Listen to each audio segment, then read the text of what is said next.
En el nombre del Padre, y del Hijo, y del Espíritu Santo. Amén. Dios te salve María, llena eres de gracia, el Señor es contigo. Bendita tú eres entre todas las mujeres, y bendito es el fruto de tu vientre, Jesús. Santa María, Madre de Dios, ruega por nosotros pecadores, ahora y en la hora de nuestra muerte. Amén.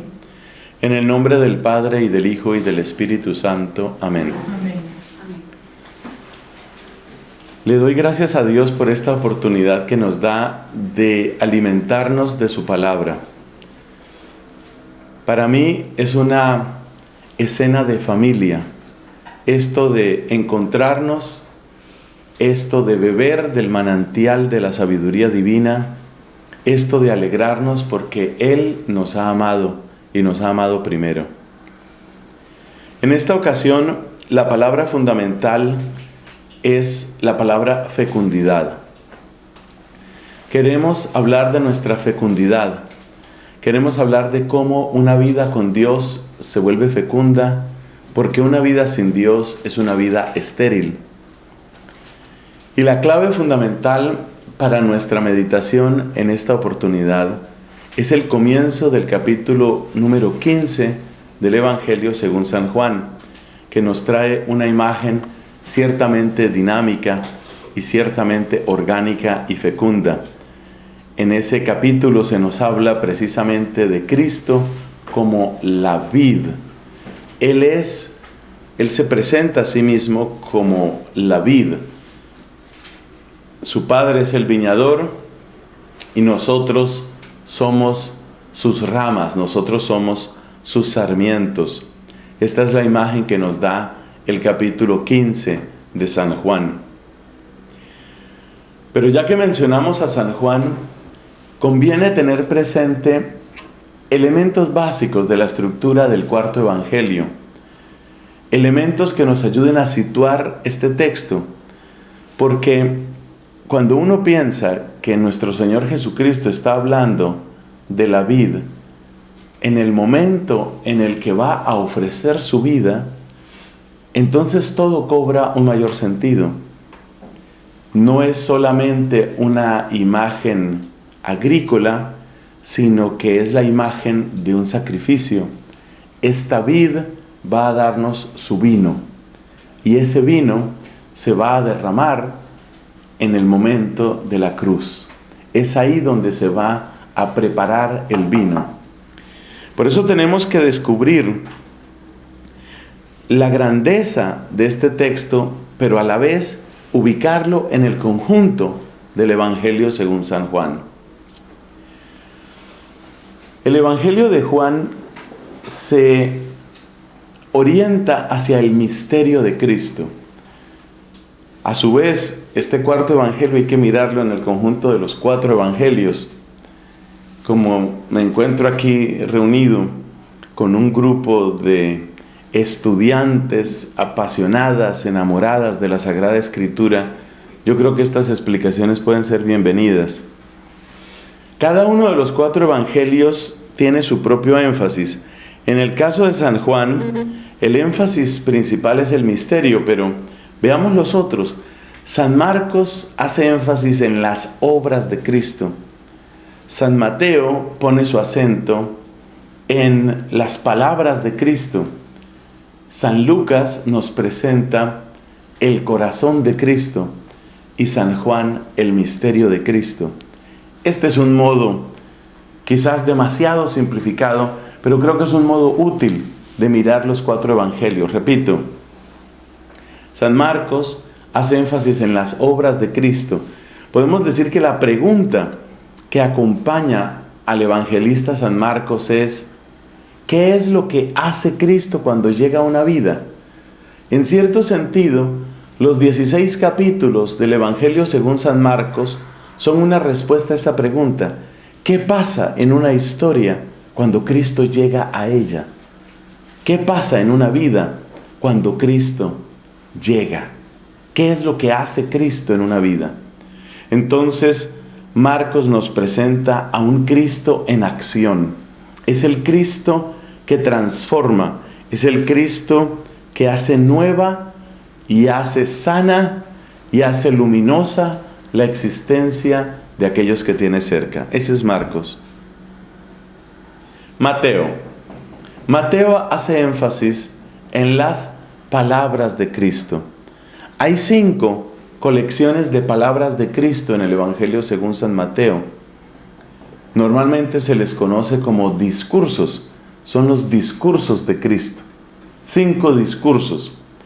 La diferencia entre una palabra que dice Cristo y un discurso es que en los otros evangelistas las palabras de Cristo aparecen en relación con auditorios específicos, con circunstancias específicas, mientras que un discurso es precisamente una colección de palabras. Si uno mira el caso más típico, el Sermón de la Montaña, que está entre los capítulos 5, 6 y 7 de San Mateo, uno se da cuenta que esa colección de palabras realmente ya no mira a un auditorio específico, sino que más bien se convierte como en una enseñanza general. Bueno, entonces Mateo hace énfasis en las palabras de Cristo. Podemos decir que el Cristo que nos presenta Mateo es el Cristo maestro. Algunos, muchos, lo han comparado, sobre todo por el Sermón de la Montaña, lo han comparado con Moisés. Cristo es el nuevo Moisés. Y la palabra de Cristo es la que viene a guiar y es la que viene a iluminar el camino del cristiano. Entonces Cristo es el maestro. La pregunta en el caso de San Marcos dijimos que era, ¿qué hace Cristo cuando llega a una vida? Esa es la pregunta en San Marcos. La pregunta en el caso de San Mateo es, ¿cómo se vive en cristiano? ¿Cómo se vive? ¿Cuál es la propuesta de Cristo? Tal vez sería otra manera, sugestiva de plantear lo que nos dice Mateo. ¿Cómo se vive en cristiano? ¿Cuál es la propuesta cristiana? Y por eso el tono de San Mateo es el tono de un maestro. Las palabras de Cristo. San Lucas tiene una tremenda sensibilidad para el corazón de Cristo. Lucas nos presenta el corazón de Cristo. Desde antiguo se le ha llamado a San Lucas el evangelista de la humanidad de Cristo. Con lo cual se quiere decir básicamente que cuando Cristo obra, según nos dice Marcos, cuando Cristo habla, según nos dice Mateo, pues habla de la abundancia de su corazón. ¿Quién puede presentarnos ese corazón? ¿Quién puede contarnos cómo es ese corazón? Lucas lo ha intentado. Lucas ha querido mostrarnos el corazón de Jesucristo. Es decir, ¿qué es lo que le mueve? Corazón no significa solamente sentimientos, aunque también hay sentimientos. Pero no son solo los sentimientos. Recordemos la riqueza que tiene la palabra corazón en la Biblia. El corazón es el centro de las decisiones. El corazón es el lugar de la verdad. El corazón es el santuario de la conciencia. Pero sobre todo, el corazón es el manantial. Nos ha dicho en algún lugar el Antiguo Testamento, guarda tu corazón porque en él están las fuentes de la vida. Y también dice Jesucristo, no es lo que viene de fuera lo que hace impuro al hombre, es lo que sale de dentro. O sea que el corazón es el manantial mismo de la existencia. Y cuando se habla aquí de encontrarnos con el corazón de Jesucristo, es como descubrir la revelación más profunda de qué lo mueve a Él. ¿Qué es lo que lo mueve a Él? Por supuesto, esto nos conduce por un camino que le fascina al Papa Francisco, el camino de la misericordia. Ningún evangelista insiste tanto en la misericordia como San Lucas. No solamente por las parábolas, sino también porque en su actuar, Cristo se manifiesta particularmente cercano a aquellos que son los más maltratados, que son los excluidos, que son los olvidados, los aplastados. Entonces el evangelista Lucas destaca el papel de las mujeres. Es el único evangelista que nos dice: un grupo de mujeres acompañaba a Cristo. Y para que no se piense que era simplemente gente que estaba oyéndole, dice, y le ayudaban con sus bienes. El Cristo que nos presenta San Lucas es un Cristo acompañado de ese sector de la población que prácticamente no significaba nada en aquella época. La palabra de una mujer no valía, no contaba. Se necesitaba que por lo menos 2 mujeres dijeran algo para empezar a creerles. La palabra de 2 mujeres valía la palabra de un hombre. Los niños son despreciados también en aquella época. Se les ve únicamente como fuente de gastos, como ocupación del tiempo, como raíz de preocupaciones.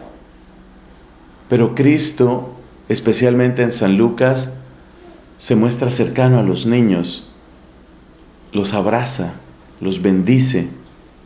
Ese es el corazón de Cristo en Lucas. Entonces, tal vez Lucas mismo lo podríamos llamar una gran catequesis, la gran catequesis sobre la misericordia. Nos acerca a las fuentes del actuar de Cristo.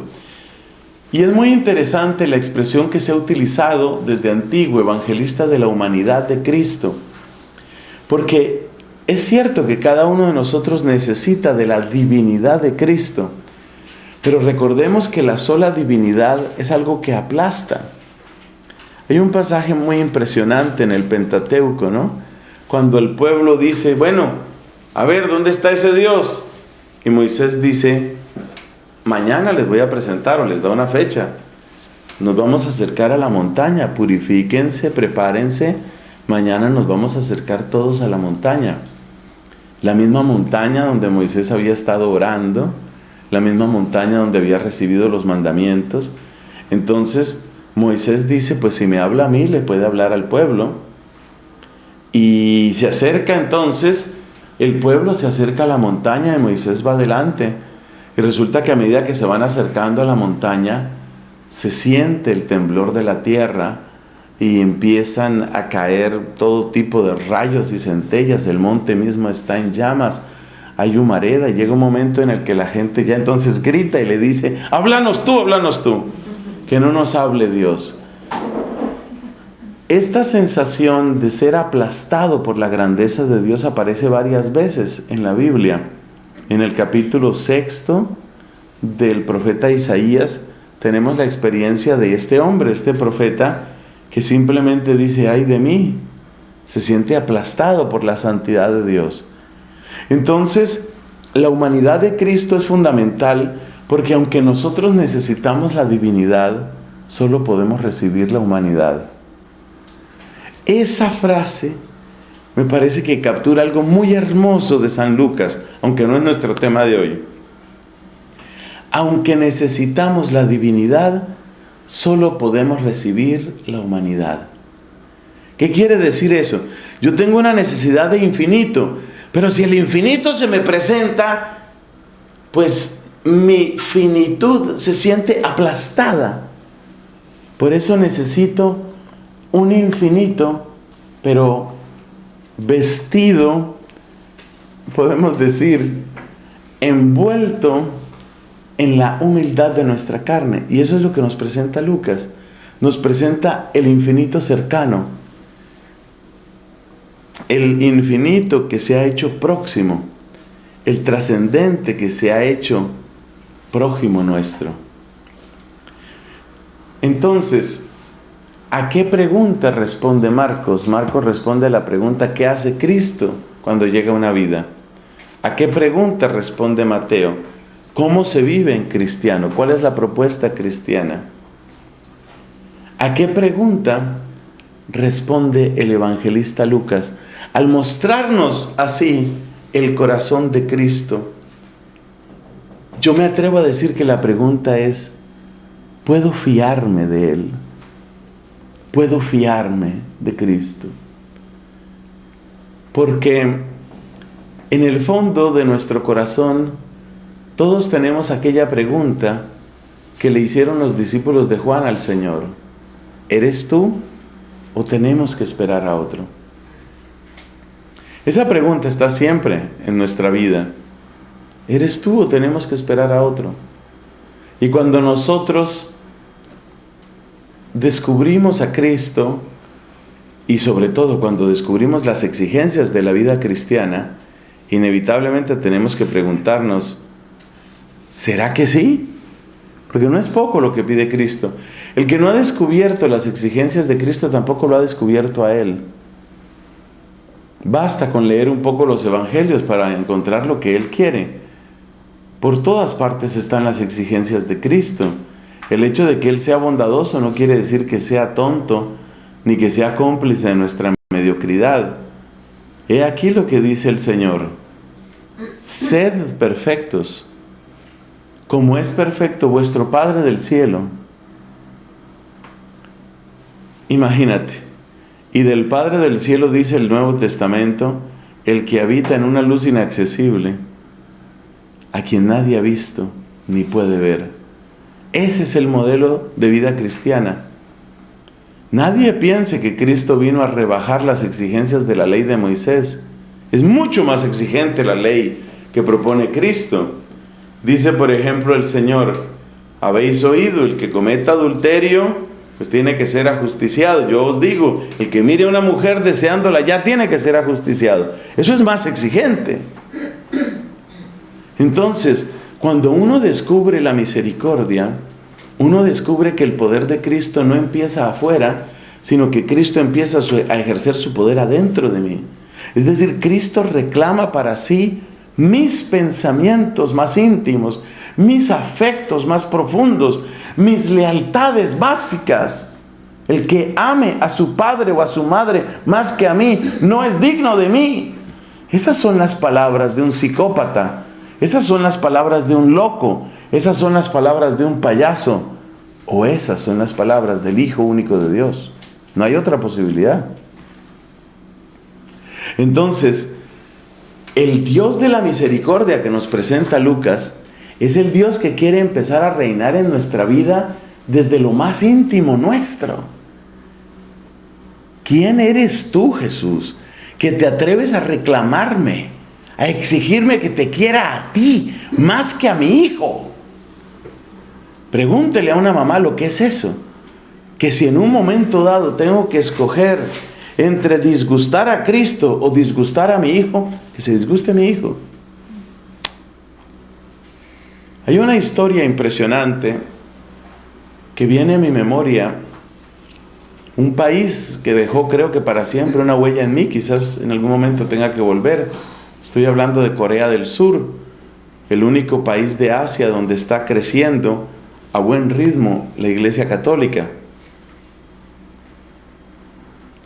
El gran evangelizador en Corea del Sur fue un padre que adoptó el nombre latino precisamente de Francisco, el padre Francisco. El primer sacerdote que tuvo Corea del Sur, que en esa época no era Corea del Sur, sino era una sola Corea, el primer sacerdote que tuvo Corea fue el padre Andrés Kim. Ese murió mártir muy joven, antes de cumplir 30 años. Alcanzó a decir muy pocas misas antes de que lo apresaran, lo torturaran y lo mataran. El segundo sacerdote tomó el nombre de Francisco. La familia de este padre Francisco fue una familia heroica en la fe cristiana. El papá de este sacerdote fue apresado, torturado y muerto. Apresaron a la mamá, que tenía un niño muy pequeño, hermanito del sacerdote, de Francisco. Y entonces le dijeron a esta señora: si tú insistes en tu estúpido cristianismo, vamos a torturar a tu hijo hasta matarlo y después te matamos a ti.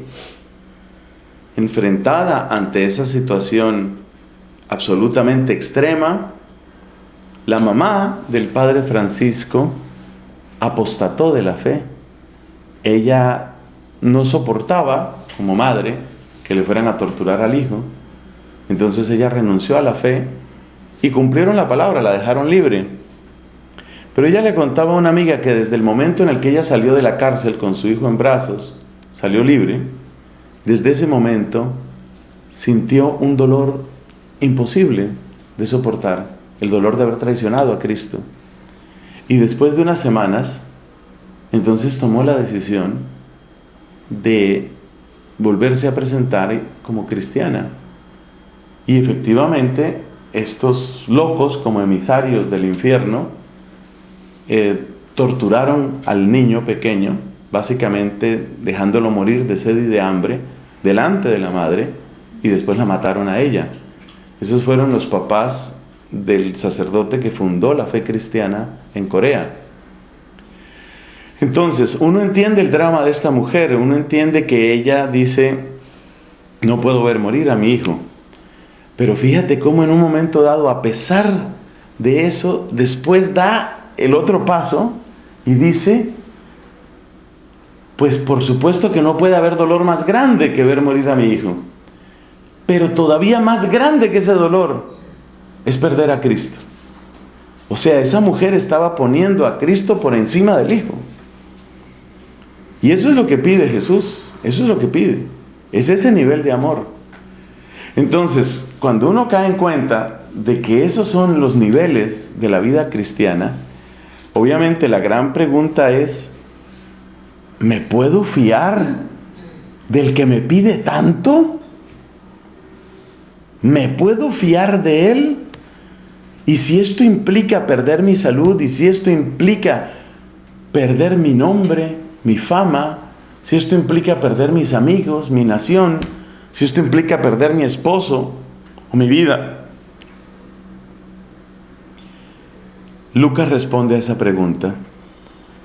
Entonces la pregunta de Marcos es, ¿qué hace Cristo cuando llega a una vida? La pregunta de Mateo es, ¿cuál es la propuesta cristiana? ¿Cómo se vive en cristiano? La propuesta de Lucas es, ¿por qué debería yo fiarme de Cristo? Y así llegamos a San Juan. Entonces, si Marcos mira a las obras, Mateo mira a las palabras, Lucas mira al corazón, ¿qué mira Juan? Juan mira el misterio. La palabra básica en el Evangelio según San Juan es la palabra misterio, pero esa palabra no aparece realmente. Quizás aparezca una vez. Lo que nosotros llamamos misterio en el Evangelio de Juan aparece con una palabra que es la palabra signo. Signo. Bueno saberse esa palabra en la lengua griega, semeion. Semeion es la palabra en el texto griego para indicar signo. Para el evangelista Juan, los milagros de Cristo no son milagros de Cristo simplemente, son signos. Son, el plural de semeion en griego es semeia. Son semeias, son signos. Esa profundización de Juan, particularmente en los milagros de Cristo, es algo que a mí me parece apasionante. Apasionante, ¿por qué? Porque fíjate que yo he enunciado los evangelios en un orden particular. ¿Te has dado cuenta que siempre he empezado por Marcos? Ese no es el orden en el que aparecen los evangelios en la Biblia. En la Biblia aparece primero Mateo. La razón por la que he empezado por Marcos es una razón catequética. Varios grandes estudiosos de la Biblia, entre otros el cardenal Martini, proponen el orden que he dicho, porque es un orden que va en cierto sentido como de lo externo a lo íntimo. Las obras, las palabras, los afectos y el corazón, y por último el misterio. Vamos como de afuera hacia adentro, como quien va entrando en un pozo, como quien va entrando en el manantial mismo de la vida de Dios en esta tierra. Por eso hemos dado ese orden. Y fíjate que cuando uno mira los milagros, obviamente todos los evangelistas hablan de milagros, pero cada uno según su estilo, según su modo. Entonces, los milagros, tal como aparecen en Marcos, son los portentos que hace Cristo para transformar la vida de una persona. Ejemplo típico, el del leproso aquel que le dijo, si quieres puedes limpiarme. A partir del milagro que hace Cristo sanándolo, la vida de este leproso cambia completamente. Entonces Marcos, fiel a su modo, al presentarnos el milagro, muestra cómo el milagro transforma la vida. Si nos vamos a Mateo, nos damos cuenta que los milagros que presenta Mateo son menos numerosos proporcionalmente que los que presenta Marcos. Pero nos damos cuenta también que los milagros que nos presenta San Mateo son milagros que hablan precisamente de la autoridad de Cristo. Un punto muy importante en el Evangelio según San Mateo es el llamado de Pedro. Cómo en el transcurso de una predicación, Pedro es el primero que está escuchando. Acuérdate esa ocasión en que Cristo se sube a la barca de Pedro y desde la barca de Pedro le predica a la multitud. Es decir, Pedro ahí es el primero que escucha. Y después Pedro es el primero que obedece cuando Cristo le dice, rema mar adentro, y viene la pesca milagrosa. Entonces fíjate cómo el milagro, de algún modo, es la confirmación de la autoridad del Maestro. Ese es Mateo. Entonces, los milagros son confirmación de la autoridad en Mateo. En Lucas, los milagros son expresiones clarísimas de compasión y de misericordia. Escena impresionante en Lucas, aquellos ciegos que le gritan a Jesús, ten compasión, ten compasión. Los milagros son expresiones de un corazón bueno, pero bueno más allá de todo límite, bueno hasta el extremo, bondadosísimo. Y ya uno cree que ya no se puede avanzar más porque ya Lucas nos ha presentado la bondad misma del corazón de Jesús.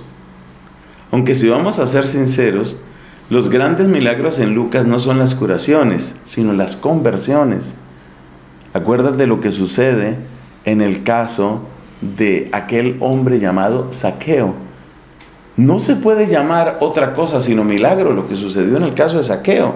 Zaqueo es un hombre codicioso, egoísta, aislado, duro, y con una visita de Cristo se convierte en un hombre generoso, arrepentido, humilde, consciente de su pertenencia a una comunidad. Si eso no es un milagro, no existen los milagros. O sea que para Lucas el gran milagro sucede en el corazón, es la conversión. Y ya uno cree que ahí hemos llegado a lo más profundo. No, lo más profundo queda reservado para el cuarto evangelista. Y por favor, amen al cuarto evangelista con corazón apasionado. Bueno, todos hay que amarlos. Pero no olviden nunca tener en su horizonte a San Juan, porque de verdad que lo que el Espíritu Santo le concedió a San Juan sobrepasa todo lo que podía decir el lenguaje humano. Yo creo que en los escritos de la humanidad hay un antes y un después. Llegar a las palabras de San Juan es otro nivel, es otro nivel. Dentro de la Biblia, siendo sublime toda la Biblia, San Juan es un salto hacia arriba. Es algo realmente impresionante lo que sucede con San Juan. Entonces, para San Juan los milagros, ¿qué son? Los milagros son semeia. Los milagros son signos. Eso no significa que dejen de ser transformación de la vida de las personas, como dijo Marcos. No significa que dejen de ser confirmación de la autoridad del Maestro, como dijo San Mateo. No significa que dejen de ser expresiones del corazón más bondadoso que ha pisado esta tierra, que ha llegado a esta tierra, como nos enseña San Lucas. Son todo eso, Pero Juan, guiado por el Espíritu Santo, da un salto. Por eso siempre se le compara con el águila, porque vuela por encima de todas las demás aves, porque fija su mirada en el sol, porque le fue concedido, ese es un don del Espíritu, le fue concedido pronunciar palabras que eran imposibles, aquello de que el Verbo se hizo carne. Ya no antes de eso, el Verbo estaba junto a Dios y el Verbo era Dios. Que eso lo pueda pronunciar una lengua humana, nosotros tenemos que vivir agradecidos. Tenemos que decir: Señor, pero que nuestro barro pueda pronunciar tu misterio es demasiado. Y eso es lo que se le dio a San Juan. Es muy grande, muy grande la santidad de Juan Evangelista. Los milagros para él son semella, un signo. Es una realidad que me lleva a otra realidad. Todo el Evangelio de Juan está escrito de esa manera. Es decir, son palabras que me llevan a otras palabras, señales que me llevan a otras realidades y sobre todo, Cristo, que me lleva al Padre.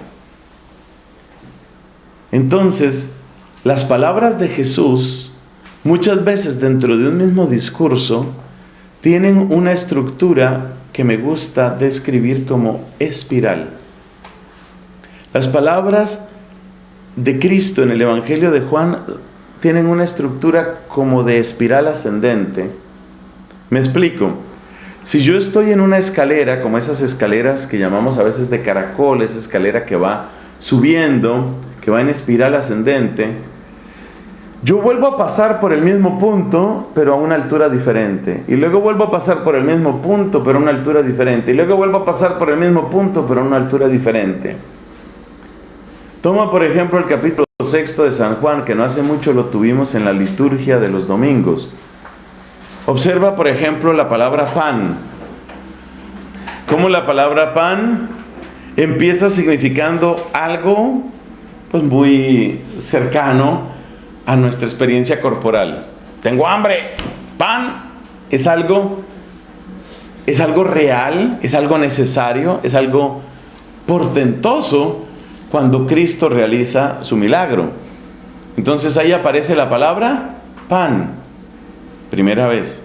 Pero luego vuelve a aparecer la palabra pan. ¿Cuándo vuelve a aparecer? Pues resulta que Dios les dio pan del cielo. Entonces el maná es pan. Es un pan material, pero es un pan que ya ha llegado como un regalo. Y luego vuelve a aparecer otra vez la palabra pan. Espérate, es que yo soy el pan, dice Cristo.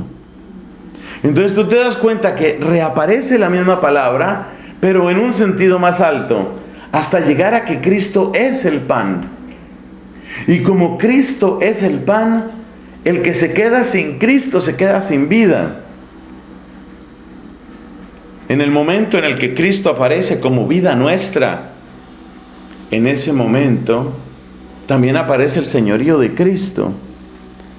Esto es algo absolutamente impresionante, es una especie de sorpresa del capítulo 6 de San Juan. Y veamos por qué. Porque en el momento en el que aparece que Cristo es el único que da la vida, en el momento en el que queda claro que solo Cristo da la vida, en ese momento todos nosotros quedamos dependiendo del único que da la vida.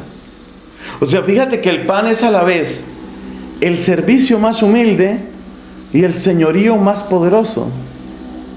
Porque el servicio está bien representado en darse como alimento, pero a la vez, como el alimento es el que sostiene toda la vida, quiere decir que todos nosotros dependemos del que nos alimenta.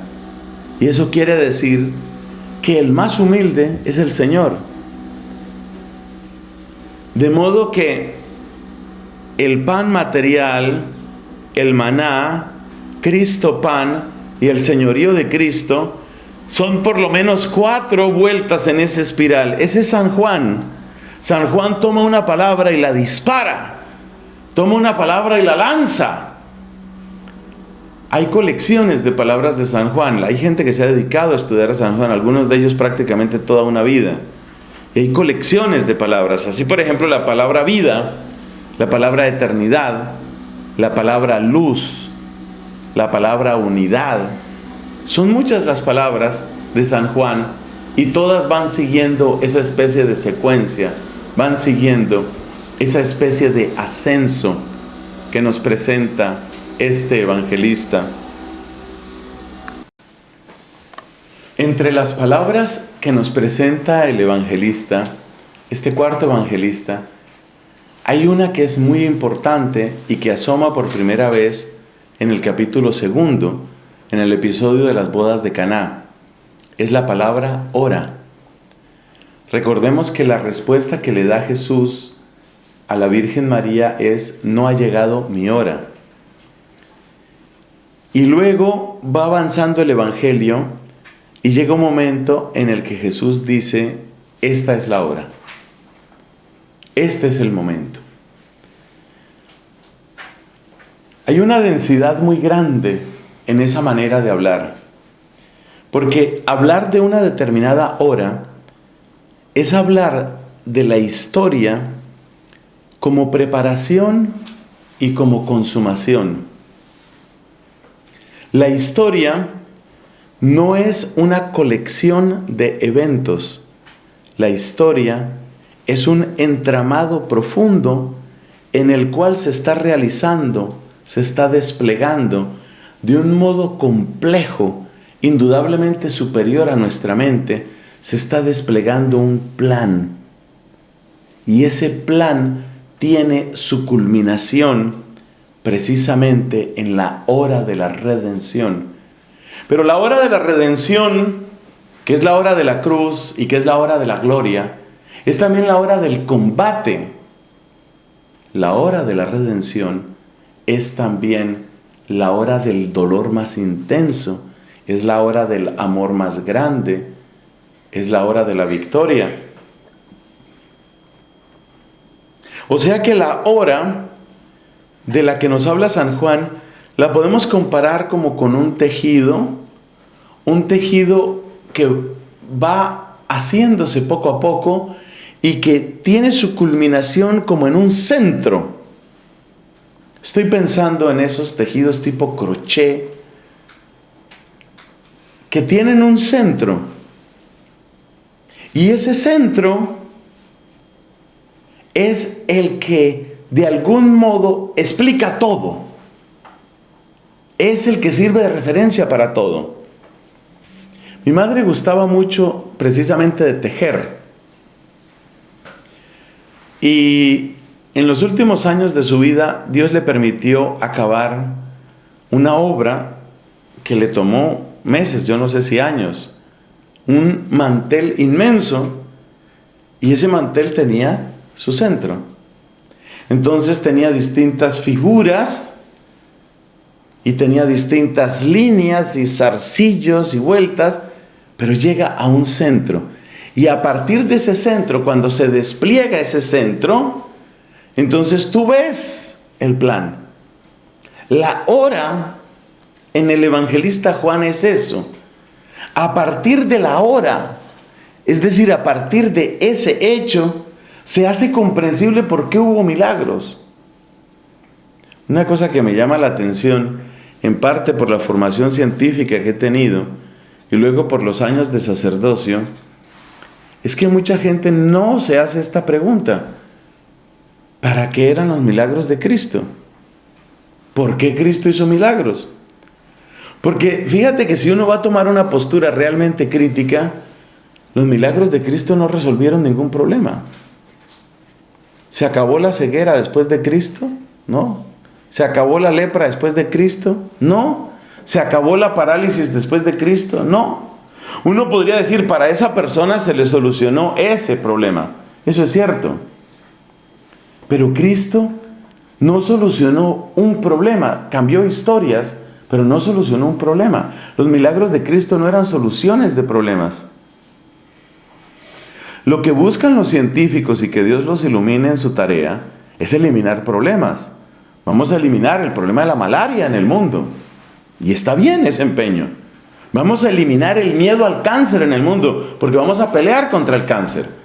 Vamos a eliminar el terror que muchos sentimos hacia las enfermedades del final de la vida, tipo Parkinson, tipo Alzheimer.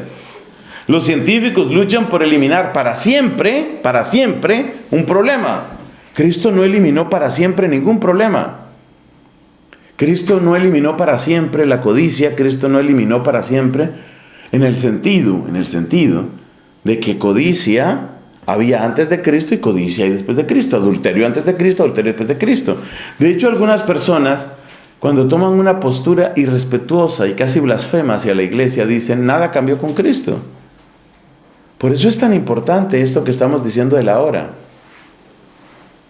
Entonces, los milagros de Cristo, ¿qué eran? Si los milagros de Cristo no iban a solucionar realmente el problema de la ceguera en el mundo, ni el problema de la parálisis, ni el problema de la lepra, ¿qué eran los milagros de Cristo? Recordemos que Juan era el más joven de los apóstoles, el que vivió también más. Parece que Juan llegó hasta cerca de finales del siglo I. Vivió en Éfeso los últimos años de su vida. Entonces, tuvo bastante tiempo para orar. Muchos años después de que Cristo hubiera muerto y hubiera resucitado y hubiera ascendido a los cielos, este santo apóstol tuvo tantas ocasiones para orar, para recordar al Maestro, para revivir tantos momentos, para saborear como nadie, con la única excepción de María, pero María estaba con él, que lo tuvo todo el hombre. Él tuvo tiempo para reflexionar en esto. Oye, ¿qué era lo que quería Cristo con los milagros? Digamos que teóricamente hablando, Cristo hubiera podido hacer un día una oración, que desaparezca la lepra en el mundo. Y desaparecía la lepra en el mundo. Pero Cristo no hizo eso. Entonces, ¿qué eran los milagros? Y un día, Juan descubrió la clave que nos comparte en su evangelio. Los milagros eran señales. Eran señales que nos llevaban a descubrir que el mal puede ser superado y que detrás de cada mal vencido hay una revelación nueva del amor y del poder de Dios. Ese fue el descubrimiento. Los milagros son eso. Los milagros no son problemas que se arreglan. Es distinto arreglar un problema y recibir un milagro. Son dos cosas distintas. Entonces, lo que Cristo estaba haciendo era dando señales. ¿Y las señales qué son? Las señales son ocasiones de revelación. Son momentos de revelación que nos permiten descubrir de modo emblemático que el mal vencido es revelación del bien permanente. El mal es temporal, el bien es permanente. Como dice Santa Teresa de Jesús, sufrir pasa, haber sufrido queda. Eso es pura sabiduría. Sufrir pasa. Entonces, esa enseñanza de Santa Teresa es lo que nos quiere decir a su modo San Juan, que es un signo. El signo es la certeza que me da Dios de que el sufrimiento presente pasa. Y la victoria de Dios y la revelación, lo que recibo de Dios con su victoria, eso sí queda. Eso es lo que significa. Exactamente eso es lo que significa el milagro. Entonces uno se da cuenta de que los milagros de Cristo, estos son puros descubrimientos que hizo San Juan guiado por el Espíritu Santo. Y seguramente en sus santas conversaciones con otros apóstoles, con otros discípulos, con María Santísima. Uno se da cuenta de que los milagros de Cristo también llevan una pedagogía. Uno se da cuenta de eso y así quedó plasmado en el Evangelio de Juan. Tú te das cuenta que el primer milagro Es un milagro sobre las cosas, agua que se convierte en vino.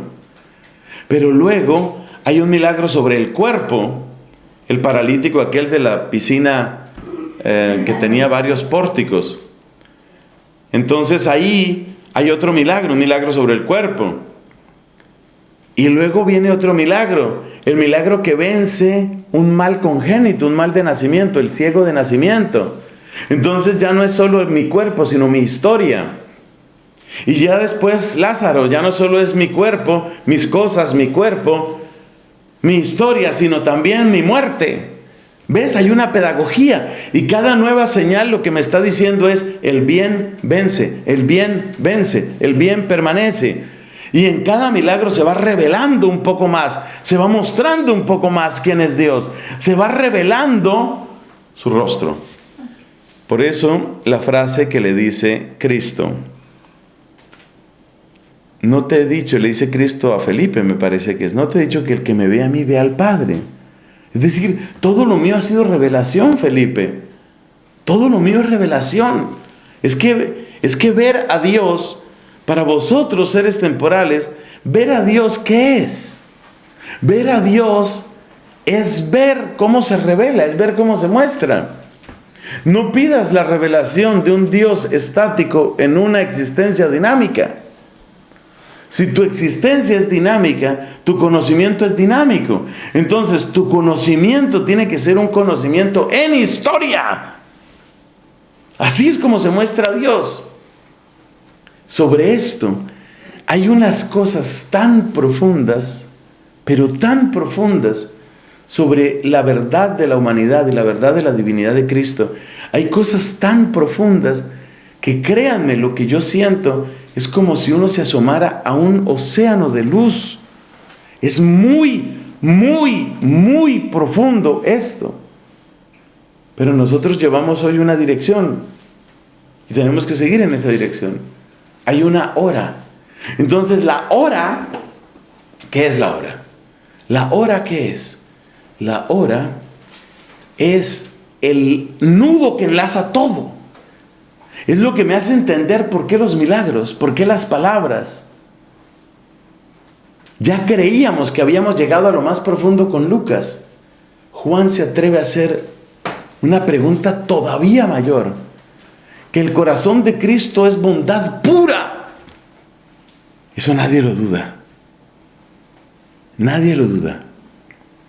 Pero Juan parece que se atreviera a hacer una pregunta suplementaria. ¿Y por qué? ¿Y por qué es así? ¿Y por qué es así? ¿Por qué es así de bueno? Y esa pregunta ya nos lanza hacia el misterio mismo de Dios. Y eso es lo que aparece en la hora. Esa es la hora. No tiene entonces nada de extraño que el Evangelio de Juan, teniendo 21 capítulos, a partir del capítulo 12, o sea, prácticamente la mitad del Evangelio está dedicado a la hora. Termina el capítulo 12 y se abre el capítulo 13 diciendo: habiendo amado a los suyos que estaban en el mundo, los amó hasta el extremo. Porque esa es la nota característica de la hora. Antes de la hora, ¿qué hay? Anticipaciones, aperitivos, pasabocas, entremeses. Eso es lo que hay antes de la hora. Juan se da cuenta de que el banquete es la hora. Y que todo lo demás, los milagros en los que se queda la gente, incluso la sabiduría que puede llegar a fascinarnos tanto y entretenernos tanto, no te quedes ahí. El banquete es la cena, la cruz, la muerte, la resurrección, la gloria. Ese es el banquete.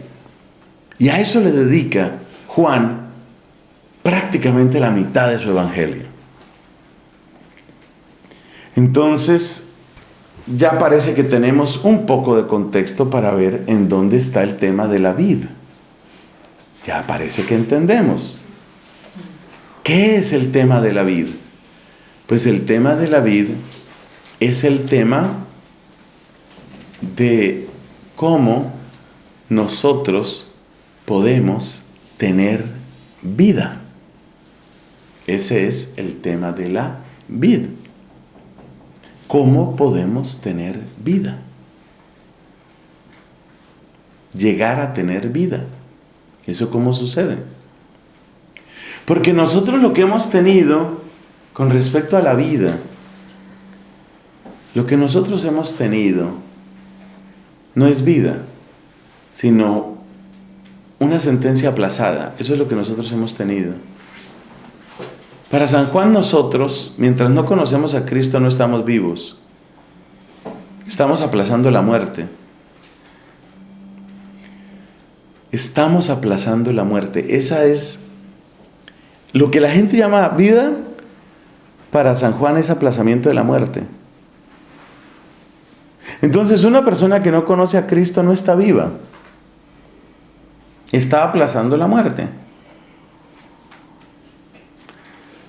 A mí me asombra con tristeza ver lo que sucede con la pena de muerte allí donde existe, como en tantos lugares de Estados Unidos.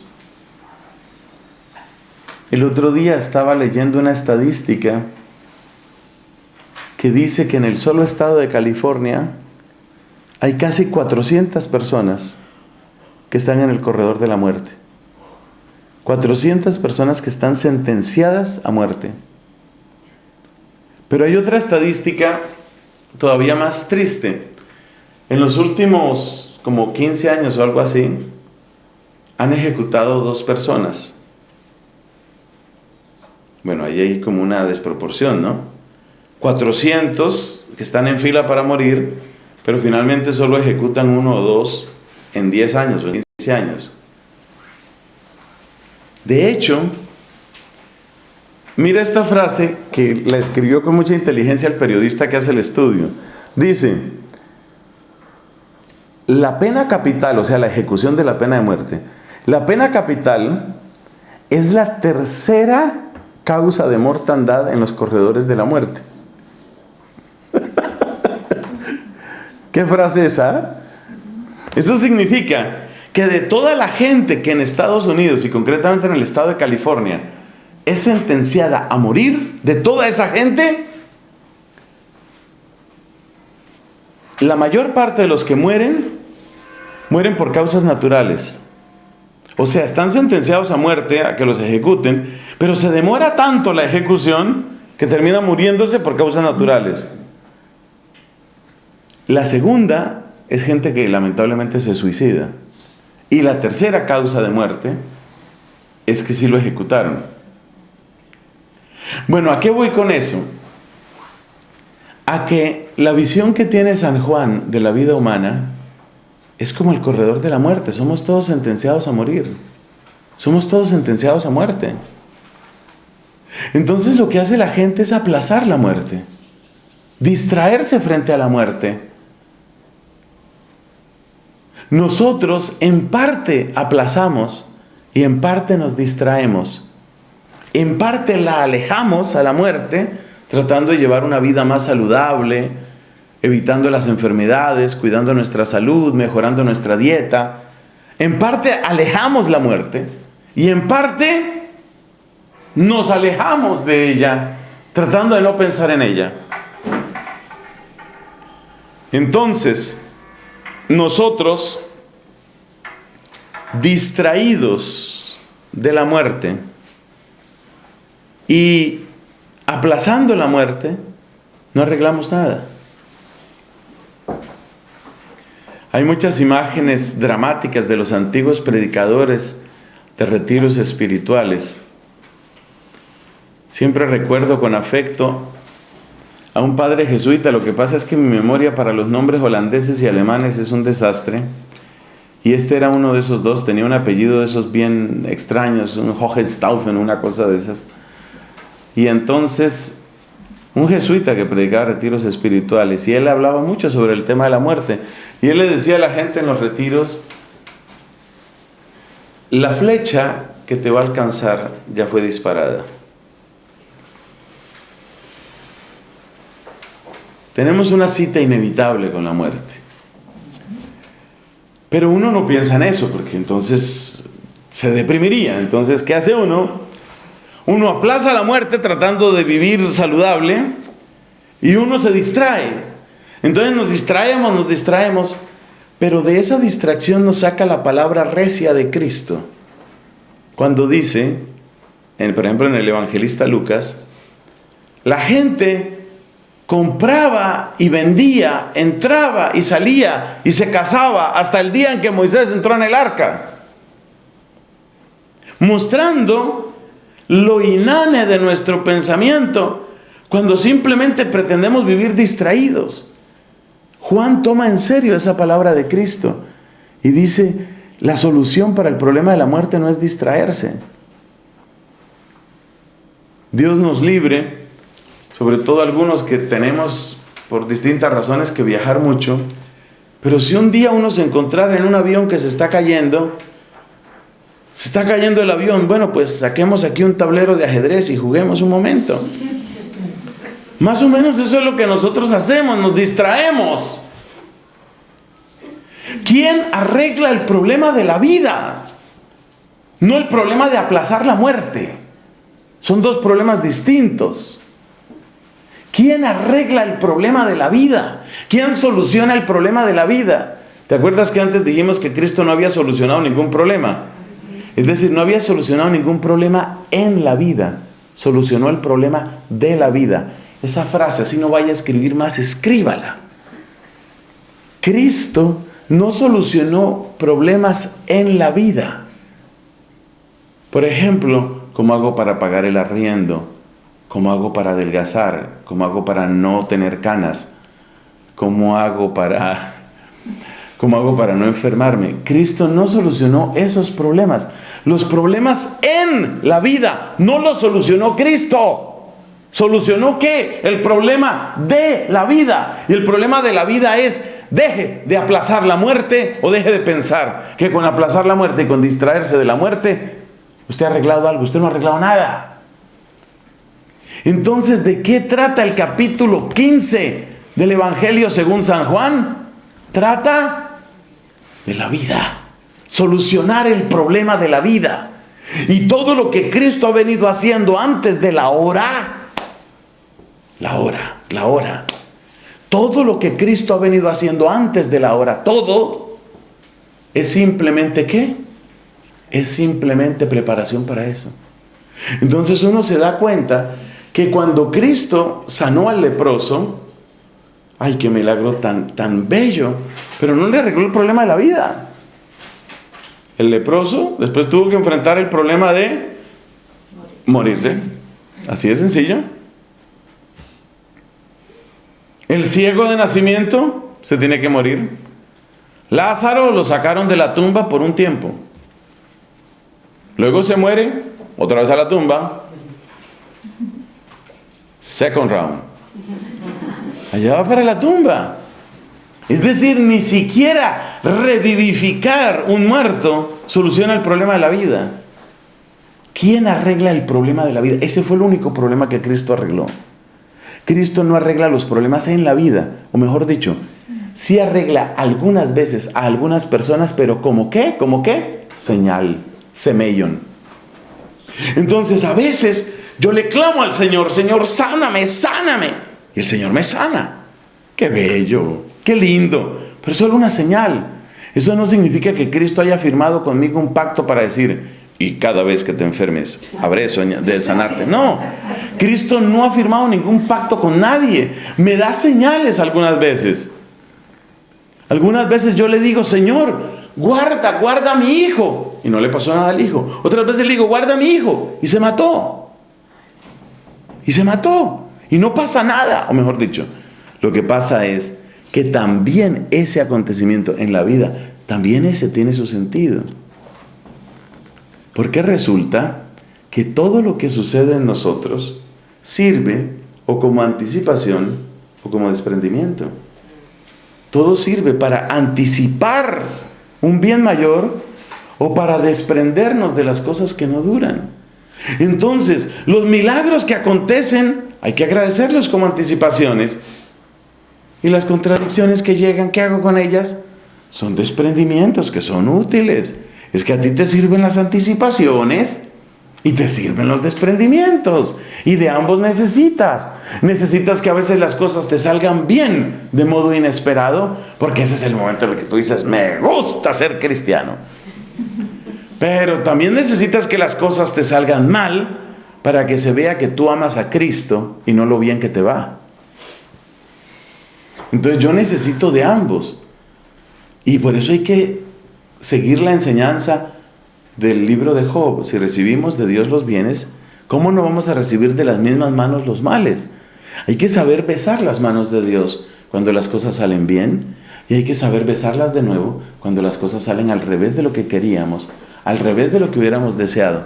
También esas manos merecen nuestros besos. Entonces, ¿qué es Juan capítulo 15? ¿Qué es? Es el único problema que Cristo solucionó, el único. Propiamente Cristo no solucionó ningún problema en la vida. Ningún problema. Si alguna vez le pido a Dios que sane a mi hermano y lo sana, está bien, pero no hay ningún pacto de que lo tiene que sanar siempre. Esa vez lo sanó como una señal que yo necesitaba o que alguien más necesitaba. Punto. No tiene más cláusulas. No tiene más condiciones. Así de sencillo. Si a veces las cosas coinciden con lo que yo hubiera querido, bendito sea Dios. Eso se llama anticipación. Si las cosas salen al revés, yo no quería esto, yo no me esperaba esto no era lo mío, pero ¿por qué me pasa esto? ¿Por qué? ¿Por qué todo a mí? Cuando la gente dice ¿por qué todo a mí? A veces quisiera yo presentarles vidas donde yo sí he visto sufrimiento. Pero bueno, uno tiene que respetar a todos. Cuando eso sucede, ¿qué tengo que decir? Esto es desprendimiento. Y las dos cosas se necesitan. Las anticipaciones son como cuerdas que me atraen hacia la eternidad junto a Dios. Los desprendimientos son pataditas que me da el mundo para decir, acuérdese que usted no es de aquí. Acuérdese que usted es del cielo. Y uno necesita que le den unas cuantas pataditas para decir, oiga, ¿verdad que yo no soy de acá? Y uno necesita también que, como dice el profeta Oseas, con correas de amor, Dios lo atraiga. Entonces Dios a veces lo atrae a uno con correas y a veces lo saca a patadas. Y las dos cosas son necesarias. Necesitamos correitas de amor que nos llaman, ay, qué bello estar junto a Dios. Pero, como dice San Agustín, ¿qué clase de cristianos somos nosotros que no nos queremos morir, no? Entonces uno dice, ay, qué bello estar junto a Dios. Bueno, me parece muy bien que digas esa frase porque la semana entrante te vas a morir. Tampoco exagere, pero esta gente no se puede decir nada porque ya exageran. Espere un momentico que yo quiero ver el grado de mi hijo menor. Tu hijo menor ya se graduó. Quise decir el grado de mi nieto menor. Y así vamos prolongando y prolongando. Qué importante que lleguen unas cuantas pataditas, unos cuantos empujones. Cada vez que llegan esos empujones, uno tiene que decir, ¿verdad que yo no soy de aquí? ¡Ay, cierto! ¡Ay, se me olvidaba! No soy de aquí. Dice la carta a los hebreos, nos espera una multitud. Nos esperan los ángeles en fiesta. Entonces yo no soy de aquí. A uno no le pueden salir las cosas demasiado bien. Nada. Así no se arregla el problema de la vida. Uno tiene que tener contradicciones. Y Cristo dijo, el que no carga con su cruz. ¿Eso lo dijo como qué? A ver, ¿eso lo dijo con rabia? ¿Eso lo dijo cobrándonos la redención? ¿O eso lo dijo porque nos amaba? Solo la tercera puede ser explicación. Cristo no lo dice con rabia como diciéndole, voy a dar duro para que aprenda. Ese no es Cristo. Cristo tampoco lo dijo como un negociante que nos está cobrando lo que vale nuestra redención. Entonces, ¿con qué corazón dijo Cristo lo de la cruz? Con amor. ¿Y por qué ese amor? Porque esa cruz, que es lo que yo llamo aquí empujoncitos, empellones, pataditas, a veces son patadotas, son recordatorios de qué. Tú no eres de aquí, tú no eres de aquí. Entonces la gente, por ejemplo, cuando se va a casar, quiero una casa grande, luminosa, pero fresca, estamos en Guayaquil, una casa grande, luminosa, fresca, hijos que no se me enfermen, que sean inteligentes, que tengan buenos amigos, que yo tenga muy buena salud. Ojo, lo de la vejez, ya hablaremos. Uno no quiere que nada falle. Uno no quiere que nada rompa el paraíso. Y resulta que el paraíso es la prisión que no te deja ver el cielo. Entonces se necesitan empellones. Entonces ahí es donde vienen los empellones. Ahí es donde uno dice, ay, tan bello mi paraíso. Señora, le llegó un mensaje. Aquí en su celular le llegó un mensaje del médico. Ah, ¿verdad que me hice mi control anual? Dice el médico, necesito una entrevista con usted esta misma tarde. Uy, eso no suena bien. Pero yo estoy en mi paraíso. Llego a la entrevista y me dice el médico, pues parece que hay unos índices que están indicando algo preocupante. Y empiezan los exámenes. Usted ha desarrollado esta enfermedad. Esta enfermedad le da a una persona en 15 millones. De manera que, bienvenida a la rifa. Se la ha ganado usted. Y entonces quiere decir que le queda poco tiempo. Eso también es. Entonces, ¿qué es lo que resuelve Juan capítulo 15? El problema de la vida. Y el problema de la vida se sintetiza en 3 cosas con las que deseamos terminar nuestra reflexión. Pero vamos a escuchar el texto. Yo me voy a centrar solo en los 11 primeros versículos. Yo soy la vid verdadera y mi Padre es el viñador. Todo sarmiento que en mí no da fruto, lo corta, y todo el que da fruto, lo limpia para que dé más fruto. Vosotros estáis ya limpios gracias a la palabra que os he anunciado. Permaneced en mí como yo en vosotros. Lo mismo que el sarmiento no puede dar fruto por sí mismo, si no permanece en la vid, así tampoco vosotros, si no permanecéis en mí. Yo soy la vid, vosotros los sarmientos. El que permanece en mí y yo en él, ese da mucho fruto, porque separados de mí no podéis hacer nada. Si alguno no permanece en mí, es arrojado fuera como el sarmiento y se seca. Luego los recogen, los echan al fuego y arden. Si permanecéis en mí y mis palabras permanecen en vosotros, pedid lo que queráis y lo conseguiréis. La gloria de mi Padre está en que deis mucho fruto y seáis mis discípulos. Como el Padre me amó, yo también os he amado a vosotros, permaneced en mi amor. Si guardáis mis mandamientos, permaneceréis en mi amor, como yo he guardado los mandamientos de mi Padre y permanezco en su amor. Os he dicho esto para que mi gozo esté en vosotros y vuestro gozo sea colmado. Palabra del Señor. Gloria a ti, Señor Jesús. Bueno, esta es la solución del problema de la vida. Es esto. ¿Qué fases tiene? Son como 3 o 4 las que aparecen en estos 11 versículos. Les invito a que tomemos nota de ellas, porque son la enseñanza, son el tesoro precioso que nos deja este evangelista.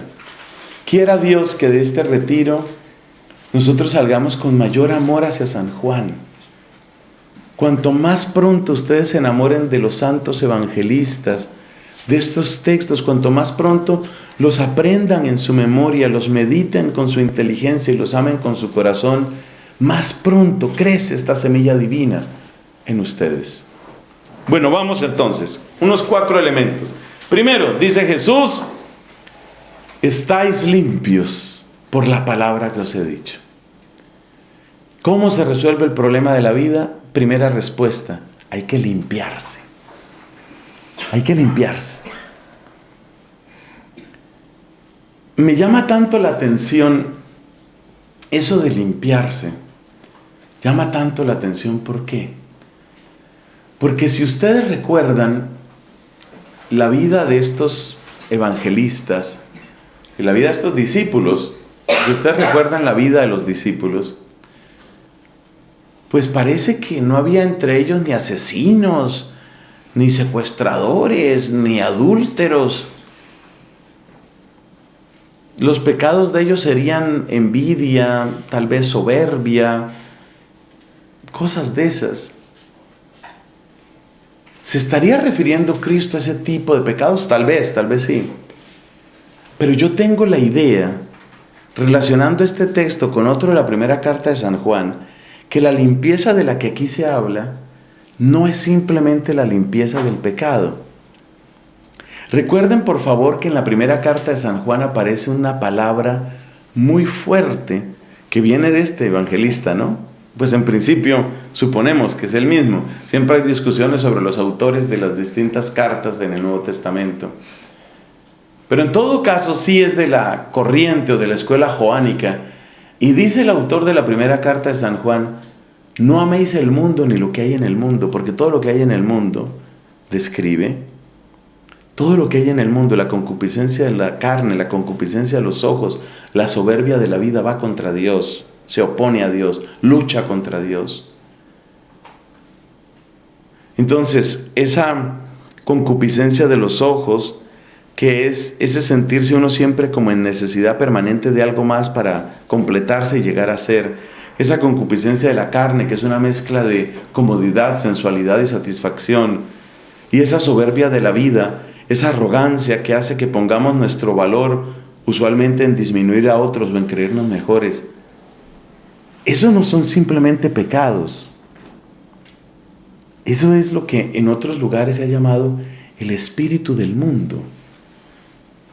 Es decir, a uno se le mete el espíritu del mundo, lo que el Papa Francisco llama mundanidad. Nos mundanizamos. Nos mundanizamos es que empezamos a medir las personas por cosas tan superficiales como, por ejemplo, en dónde gasta su dinero, en dónde tiene vacaciones, en dónde pudo hacer sus estudios. Empezamos a medir las personas por ese tipo de criterios. Y eso nos hace mucho daño, pero mucho. Entonces, cuando Cristo dice en el Evangelio según San Juan, dice: estáis limpios, esa limpieza es como, yo me lo imagino siempre como una cascada que cae, le saca a uno todo eso que se le ha ido pegando, las costras de pecado que el mundo le pega a uno. Y esas costras de pecado son la mundanización. Es ese valorar el éxito. ¿Qué significa el éxito para ti? ¿Qué significa tener éxito en la vida? Muy probablemente tu respuesta es la respuesta que da el mundo. ¿Qué significa una desgracia para ti? La respuesta es la que da el mundo. Es decir, tú tienes en tu cabeza el diccionario del mundo. Y lo que significa este versículo es que la cascada de Cristo te quita el diccionario del mundo. Escriba esa frase, por favor. La cascada de Cristo te quita el diccionario del mundo. Cristo quiere redefinir tu diccionario. Eso es lo que significa. ¿Y qué es redefinir tu diccionario? Cristo quiere que aprendas a definir éxito de un modo distinto. Cristo quiere que aprendas a definir de otro modo descanso. ¿Qué es descanso? Aprende a definirlo de un modo distinto. Cristo quiere que cambies tu chip. Cristo quiere que cambies tu diccionario. Entonces, estar limpio no significa en este caso simplemente ustedes que son como tan malas personas y como tan envidiosos, pues ya les he quitado sus pecados. Sí es eso, claro, porque la palabra de Cristo, caramba, saca a luz nuestros pecados y por supuesto que Cristo perdona pecados. Pero es mucho más que eso. Te ha arrancado la mundanidad, te ha arrancado la lógica del mundo. El mundo te obligó a pensar de una cierta manera. Pero si tú me escuchas, y me escuchas, y me escuchas, y me escuchas, llega un momento en el que por fin vas a tener mi diccionario, no el diccionario del mundo. El Papa Francisco nos ha dicho varias veces que la mundanización es algo que nos acecha a todos. Empezando por la curia romana, porque hasta esa honestidad ha tenido el Papa, de denunciar la mundanización de la propia curia romana. Llega a la mundanización. Es decir, ¿qué es mundanización? Que yo defino las palabras fundamentales de mi vida con la lógica del mundo. Eso es mundanización. Entonces, primer paso para solucionar el problema de la vida, es necesaria la cascada, la cascada, que llegue sobre mí, que caiga sobre mí, hasta que llegue un momento en el que por fin tengo el diccionario ¿de quién? El diccionario de Cristo. Hasta que por fin el diccionario de Cristo llegó a mi vida. Ese es el primer paso. Luego dice más adelante: el que permanece en mí y yo en él, ese da mucho fruto. Permanecer es uno de los verbos claves dentro de San Juan. Permanecer. Y qué bien la comparación con los cultivos. Qué bien eso. Porque si hay algo que es propio del cultivo es el permanecer. ¿Qué se necesita para que una mata, para que una planta dé fruto? Hay que regarla. ¿Cuántas veces? ¡Muchas! Si yo llego un día con un camión cargado de agua y digo, bueno, échele esa mata a todo ese camión, la maté, la perdí. Es permanecer. ¿Y qué significa el permanecer? Me gusta esta definición para que la tengan presente en sus apuntes. Me gusta esta definición. Todas las facetas de mi vida deben comparecer delante de Cristo. Se la repito, porque es la mejor definición que conozco de permanecer. Todas las facetas de mi vida deben comparecer delante de Cristo. Entonces, no es únicamente el momento piadoso. Cuando uno mira, por ejemplo, grupo de señoras en retiro, yo digo, hasta las compro. ¿Sí? Uno les ve la carita y dice, las compro. Pero hay que verlas en otros momentos. Todas las facetas de mi vida deben comparecer delante de Cristo. Todas. Eso es permanecer. Porque si hay algo de mí que no comparece delante de Cristo, quiere decir que esa parte está desconectada de Cristo, y quiere decir que cuando llego a esa dimensión de mi vida, le digo a Cristo, sálgase. En una de estas discusiones pro vida en las que yo vivo metido en las redes sociales, me escribía una supuesta católica. Todavía tengo rabia. Una católica, una señora católica. Yo no creo, decía ella, yo no creo que a Dios le interese lo que yo hago en mi alcoba. No tienes ni idea. O como dicen los españoles, que para eso tienen ese lenguaje robusto, no tienes ni puñetera idea de lo que estás diciendo. Claro que a Cristo le interesa lo que pasa en tu alcoba. A Cristo le interesa lo que pasa en cada día, en cada hora, en cada lugar de tu vida. Todas las facetas. ¿Qué parte de todas no entiendes? Todas. Todas las facetas tienen que comparecer. Todas. Todas. ¿Quedó claro? Todas. Todas. O sea, no hubo ninguna que no. Todas. Entonces, mi descanso tiene que comparecer ante Cristo. La manera como gasto el dinero tiene que comparecer delante de Cristo. Las conversaciones que tengo tienen que comparecer delante de Cristo. La vida íntima y la intimidad de célibes, de solteros, de casados, de separados, de viudos, tiene que comparecer delante de Cristo. Todas las facetas. Eso es permanecer. Entonces llevamos 2. Pasamos al tercero. Dice aquí: la gloria de mi Padre está en que deis mucho fruto y seáis mis discípulos. ¿Qué es lo que le da el título a esta conferencia? La fecundidad. Si Cristo es un manantial, porque lo es, un manantial de vida, que vierte la riqueza de su agua de vida sobre mí, si ese es Cristo, hay que preguntarse, ¿y tú qué haces con todo ese amor? Y la única respuesta que puede tener un cristiano es, pues yo lo doy.